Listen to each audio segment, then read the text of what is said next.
$68,000 არის იმ კრიპტოაქტივების ღირებულება, რომელიც ავთანდილ კუჭავას ჰქონდა მობილურ ტელეფონში, თუმცა მას შემდეგ რაც ის რობოკოპებმა სცემეს, წაართვეს ტელეფონი, დაულომბარდეს და სავარაუდოდ გაყიდეს.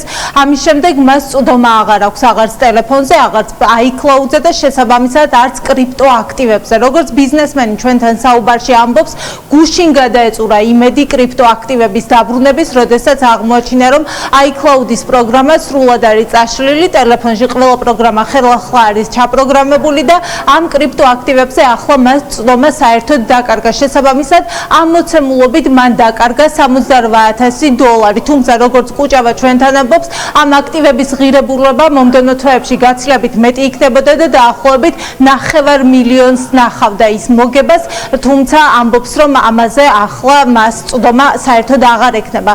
სად იყო მისი ტელეფონი ბოლო აქტივობებით? ჯერ განსაკუთრებულ დავალებათა დეპარტამენტის ბაზაზე ფიქსირდებოდა მისი ტელეფონი, შემდეგ იყო გორში, ლომბარდში, თუმცა ამის შემდეგ უკვე მას აღარ აქვს ინფორმაცია, ვინ შეიძინა ტელეფონი, არა და ის ამბობდა, რომ თუ მის iPhone 12 ლურჯი ფერის ტელეფონს ვინმე მიიტანდა ლომბარდში, და შემდეგ პროგრამის წაშლას თხოვდნენ, ამბობდა, რომ მზად იყო ამ თანხის ნაწილი მათთვის გაეზიარებინა, ვინც ამ ინფორმაციას მიაწვდიდა, თუმცა როგორც უკვე გითხარით, გუშინ საბოლოოდ დაკარგა ამ თანხის დაბრუნების იმედი. არა და კუჭავა სწორედ ის იყო, ვისაც რობოკოპებმა ტელეფონი წაართვეს, სასტიკად გაუსწორდნენ და ამის შემდეგ რამდენიმე კვირიანი რეაბილიტაციაც დასჭირდა.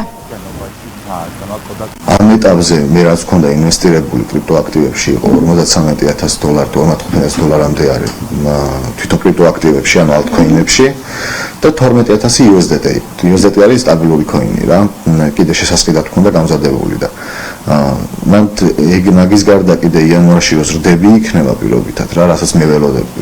შეიძლება არა $68,000, არამედ დავკარგე $500,000 მაინც რა, მინიმუმ როგორც ასეთი. იმიტომ რომ თავის დროზე მე $105 თუ დავიწყე, $317 გავაკეთე იმ $105-ში და ამაშიც ეს ჩემთვის ხელოვნების ნიმუში იყო ახლა ეს პორტფელი. ყველა შევატყობინეთ აბსოლუტურად რა.